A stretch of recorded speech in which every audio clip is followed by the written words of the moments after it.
Broadcasting from the business capital of the world, this is the Podcast Business News Network.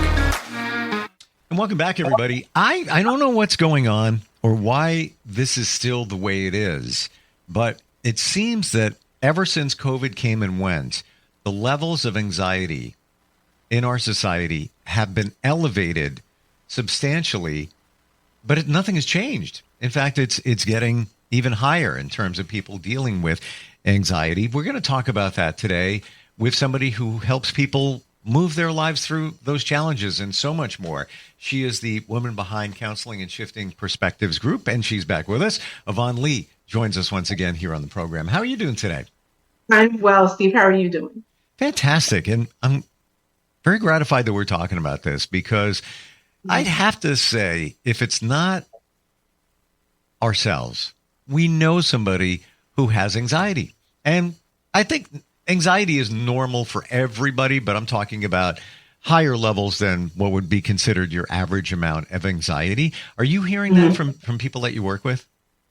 I am hearing it and observing it. I think sometimes when people think anxiety, they think, well, people that might be a little nervous, people that are maybe seem a little tightly wound, might be how they express it. But really, what people tend to not notice is that people who are angry, easily triggered, people who are have a problem with there being sudden shifts and changes and things having to pivot. A lot of that is what anxiety is causing or what is feeding it. So sometimes people think, oh, this person just seems so angry. They're always upset about something. But really, it's not just anger. It's their anxiety about what's happening around them, their lack of control. They're feeling like they cannot manage what's happening around them. And that is how it's presenting themselves. So it's not always the way people think it looks. Wow. That is a very different look at it. So I just want to make sure I'm hearing that right. Somebody who has elevated levels of anxiety could present as being frustrated and then angry. But they're really not. It's really anxiety that's exactly so. Exactly so. As you've probably heard before, anger is always a secondary emotion. It's never the primary one. So if somebody's feeling angry, you usually have to look a little bit closer what's going on. And sometimes for us, we'll hear somebody say, well, people are doing things differently, or so much is changing and nobody's talking to me, or I don't feel like anybody's, asking me my opinion on things. And really, that's just their anxiety. Things are changing. They don't feel like they have a say. There's just too much happening. And when you don't know where to start, when you don't know how to adjust to all the changes that are happening, then what you tend to see is the anxiety presenting in anger. But it really is just the fear that comes with, and they don't know how to handle it in the time. Let's go back there to anger. And I've had this debate with friends and many in the last year, not even kidding. Is anger ever just anger? Or is it always something else? It's always fueled by something else. It's never, you can't just, I'm angry. No, right. It's never. not. It's never. Yeah. It is not ever. Anger is never its own thing. Anger comes from your confusion about something. Anger comes from your feeling of maybe inept or being powerless. Anger comes from your feeling undervalued or underappreciated. Anger is never about being angry. There's something behind that. And the only way you know how to express your feelings in that is just to give in to that anger. But it can cause people to lose out on relationships that really matter to them and people who are important to them, because when you don't understand, you're like, okay, I'm just not going to deal with this person. You're doing too much. But really, they need somebody who will understand, be a little patient, and help them through. I can just see, it's fueled by something else. It could even be sadness. There's so many different things it can be. But when you're dealing with it, you don't know. You're just angry. Because you're frustrated. You don't know what's causing it. Does it come from anxiety, or does it lead to anxiety? I don't know know if it comes from anxiety, it can lead to it. It can sometimes be depression. And I think that's one of the things people don't oftentimes connect to depression. They think depression, they think sadness, somebody who's mopey or down, somebody who can't find a lot of joy. Depression can oftentimes have anger episodes where a person feels like, I am frustrated, I'm tired, I don't know what I want to do, or I don't want to do anything. And I feel like people are pushing me and forcing me, and it presents as a lot of anger. They can kick something or hit something, and people are like, well, that's not depression. It actually can be. So there's a lot of things that present angrily. Wow. So you offer anger management programs in many different areas. Mm-hmm. How do you help somebody with that? It's always connected to something else. So therein lies, a face value. Somebody's angry. We're going to deal with it. How do you deal with your anger? You're explosive. Whatever somebody may do, you might look at it that way. But now that we've opened up the can, so to speak, and there's a lot inside the anger can there, as we hold it right here. How do you do an anger management program? You really got to go deep and figure out what's going on. You have to go deep to a point. A lot of things that come with anger, though, is your attachment to something else, right? Sometimes the reason people are angry is because they feel like when somebody expresses an opinion or somebody disagrees with them, they're taking it personally. So when it comes to my anger management class, a lot of what I'm going to deal with is just what's behind the anger. Why are you so triggered when somebody disagrees with you or has a problem with you or just doesn't believe as you do? Well, that's because you're personally attached. So we're going to talk about why you should separate you from your beliefs, from your things. A person who disagrees with you on a belief or something you want to do is not personally attacking you. It's just somebody who disagrees with whatever you're doing or whatever your belief is. So getting people to understand, not always take it so personally, separate it. In some other cases, when it's not about anger management education, but I'm just dealing with a person who's come to me personally, then I use what we term as REBT therapy. It's rational emotive behavior therapy. And that's kind of when you're connecting it to the irrational thoughts. Like the connection will be, okay, say there was a situation at work and somebody said something to you. Maybe they thought that you were not doing your work as you needed to. And then next thing you know, you're in a serious argument. You've been sent home from work. Now that person comes to me to talk about this situation. Maybe the EAP at work says they have to have counseling. Well, when we talk about it and using REBT therapy, we're going to talk about if you considered that maybe the person was just trying to help you with what you were doing at work, that your work really needed just a little bit of improvement. If you had not taken that personally, had just received it with the intention that the person meant, would you have responded the same way? So connecting it is a response to what somebody said, not what they said, that caused the anger. And sometimes that is something a lot of people need to realize as well. If you did not have that perspective, if you didn't view what they said that way, how else might you have responded? So I'll give a scenario, using the same one that person might have had. And I'll say, what if that person was genuinely just trying to help you? If they just were recognizing that your work was not up to the level that it could be, and they just wanted to help you, how do you feel about their statement to you now? Okay, well, if that's what they meant, I would have been okay with it, but that's not right. It's not because you didn't see it that way, but isn't it possible? So helping them understand about processing their thought. Is it the other person or is it you? And taking time to practice that through the next several days before we meet again. Now, can we walk through a hypothetical situation using somebody getting triggered by thinking that their thoughts aren't good, or they're inadequate, or whatever it might be, and then they get angry? Let's say somebody makes a suggestion. Hey, what that report that you just did, you might want to look at it a little closer because that's not really adhering to our compliance. Blah blah blah blah blah. Now somebody explodes like, I'm really blah. What could be the trigger for that? Go hypothetical, but some examples of things that could be setting that off.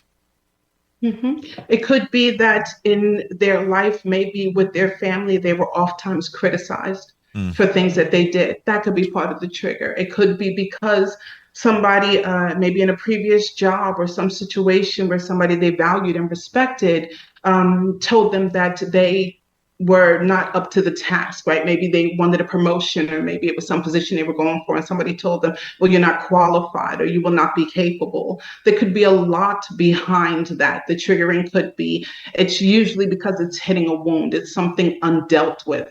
Or it's a perspective that you had never considered before. So perhaps just the not necessarily immaturity, but just the inability to see another perspective, another viewpoint. And that could be behind the triggering as well.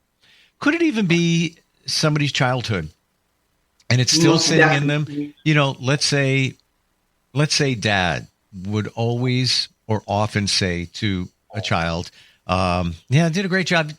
I know you could do better though. You got to push yourself. You got to keep going. And it comes from a good place.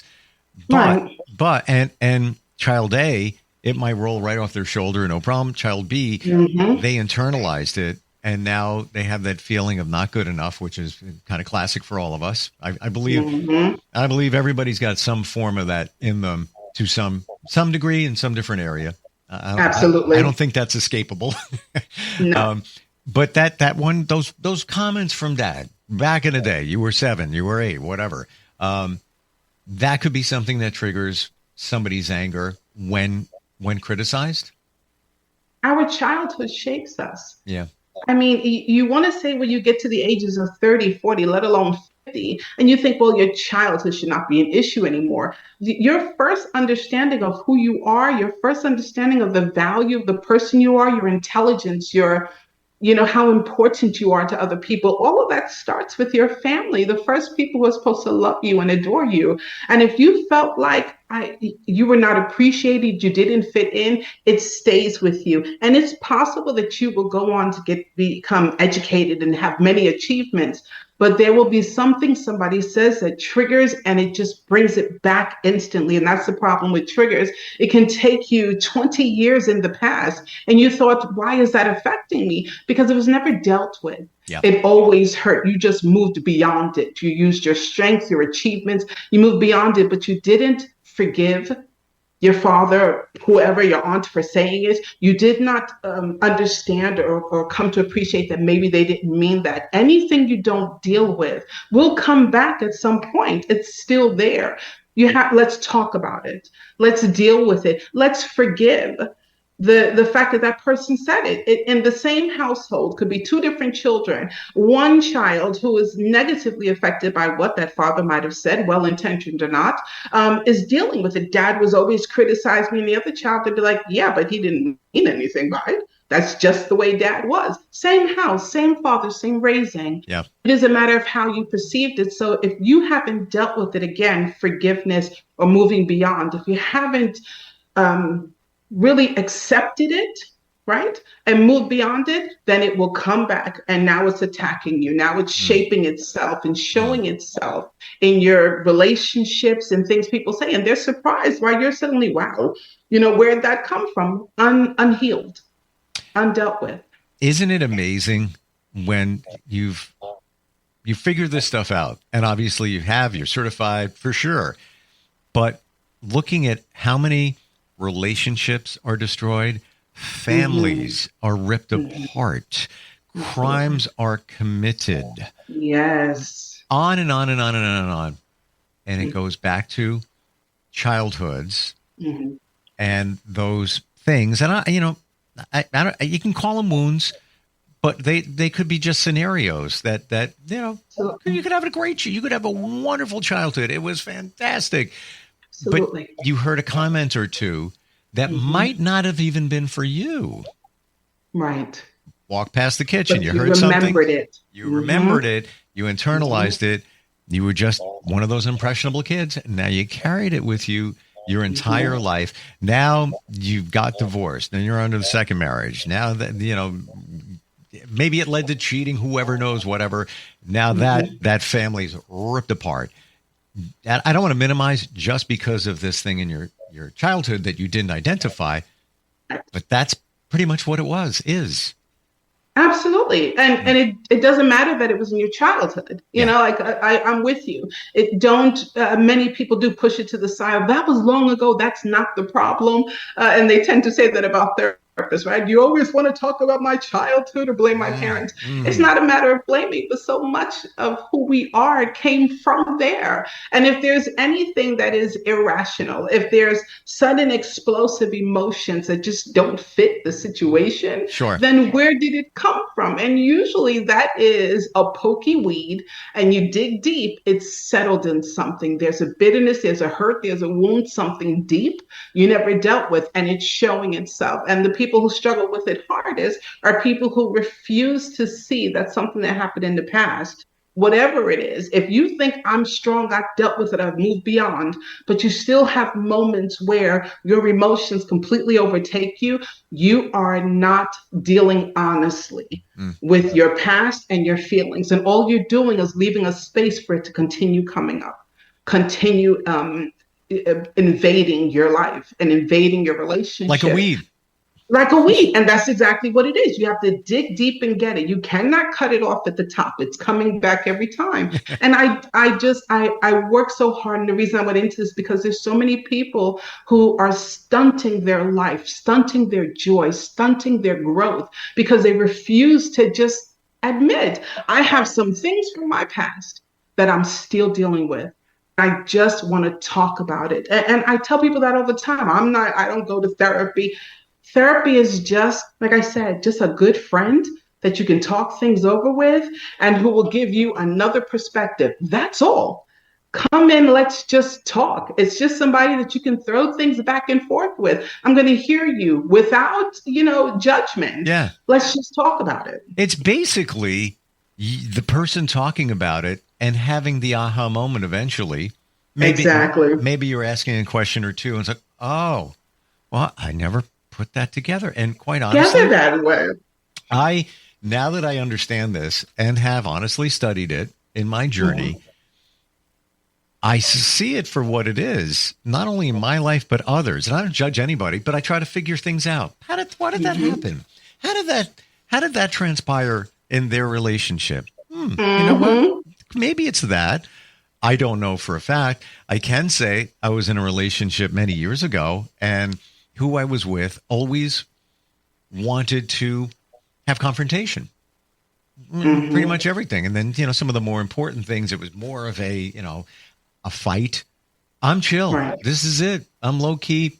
Figure it out. We'll work it out. Don't even worry about it. It's all good. Right. Looking back on it, now I see what was going on. They grew up with an abusive father who also abused their mother. And to me, unqualified professional, but to me, I see that's their happy spot. That's where you feel comfortable with confrontation because that's all you've ever known growing up, especially around a male. And when I put the pieces together, it's like, that does make sense. It really does, right? Because otherwise, chaos never makes sense. Why would you like discord? Why would you like drama? Why would you like chaos? It makes no sense until you realize, but it's been my normal.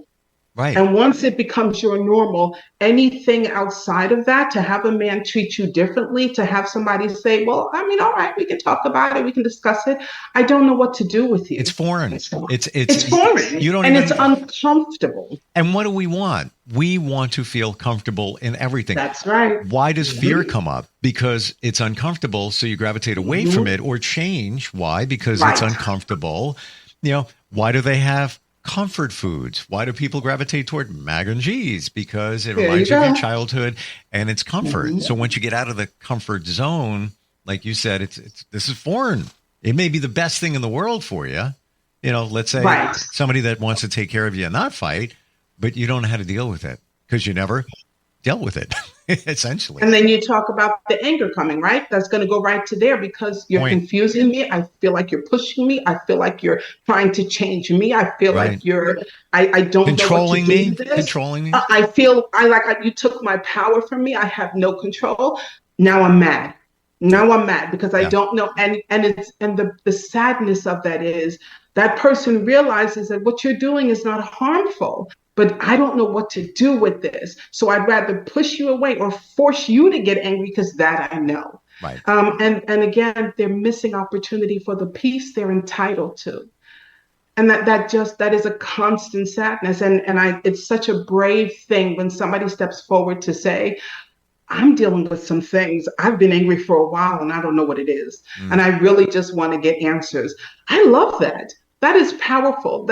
And many times those can be some of the quick ones, only like 3 sessions, because they really just need a new perspective. I need to talk about this. Tell me what you think. Okay, what if you considered it this way? What if you looked at it from this viewpoint? What if you realize what's the worst case scenario? And I love asking that question. Okay, what if you're right? What if people are talking about you at your job? What's the worst thing that can happen? Then people are talking about me. They're whispering bad things about me, right? And what else? Like, does that affect your paycheck? Does that affect your career growth? Does that affect how your boss is looking at? Like, what is the worst thing? Well, I guess it's just that they're talking about me, right? So if that's all it is, and that's their conversation, why are you worried about it? And it goes back to the old adage, you can't control what you can't control. So that's their thing. And unless you have to work directly with them and their comments impact you, if they're walking up to your face and saying certain things, that's different. And by the way, to your point, what we think is usually not what is. Very many times. You think that they're talking behind your back.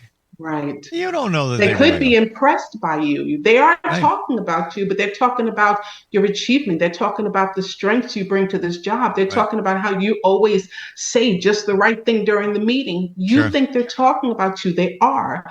It's not even negatively. They're impressed by you or just don't know what to make of you because you're different. It doesn't have to be a negative. That's you. And why is it? Why do you think whenever somebody talks about you, it's a bad thing? That again comes back to, but when I was young, my siblings, I'm not close to my family. They've always spoken. I've always felt separated. That's why it feels that way here. Once again, I'm on the outside. You don't know until you know. And it takes somebody like you to bring that to light. And I'll bet you with your experience, many times you just need to hear somebody's upbringing and right away you're like, okay, that's making sense now. And I'm not judging anybody, but it's probably, I know I do it when somebody, if I'm in a circle of people, we're talking or whatever, and let's say we're trying to help somebody with a situation or they're talking about something going on in their life. I'll usually say, what was their childhood like? What about mom and dad? Did they get divorced? Well, yeah, they did, and blah blah blah blah blah. Okay, well, interesting. There's usually an answer. There's usually a connection, if you will, back there. Exactly. Again, no judgment. It's just an observation, but this is where it's coming from. And when somebody says, Yvonne, you're acting like a child. You are acting like a child. You are. I am. We all are. Essentially. And many times I am childish. Sometimes I am silly for absolutely no reason, but I'm okay with that. Why does my silliness bother you? Well, you're acting so childish. Okay, I'm being silly right now, but why does that bother you? Why is it a problem? Why is my childishness or my silliness a problem for you? How is it affecting you? I'm not going to change who I am, and praise the Lord, I'm comfortable enough in me where I'm no longer bothered if somebody says you're acting childish, but I'm okay with it. But you know what? Why aren't you? When people we're all acting like a child because we're running the same program that we ran in our minds when we were 7. Right. So exactly. We really are. We're dealing with adult situations from a childlike perspective because we haven't figured these things out, which you help people work their way through them. Wonderful talking with you today. Really was. You too. Yeah. Always. Thank you. Validation, confirmation, and perspective on why we act the way we act. It's really what it comes down to. That's why we shift perspective. That's why we do it. What it is. No better name ever for a counseling practice. How do we find you? Indeed. You can come to my website. It's cndspg.com. And also I'm on LinkedIn. I'm on Instagram. So, I'm on Facebook. Hop on in and learn about me. You are a mirror. And I believe when you're working with somebody, you're not judging, you're not telling, you're not pushing. You're just holding a mirror up so we can see who we really are and why we do what we do. That's it. And hopefully like what you see. That's important, what you see. Amen to that. But if you're feeling that you don't like what you see, it's time to work on that. Absolutely. Time to work on that. Thank you so much for today. Happy Valentine's Day, by the way. Oh, and to you. Thank you. And we'll talk soon. Celebrate. Okay. Thanks. We'll be right back. Bye-bye.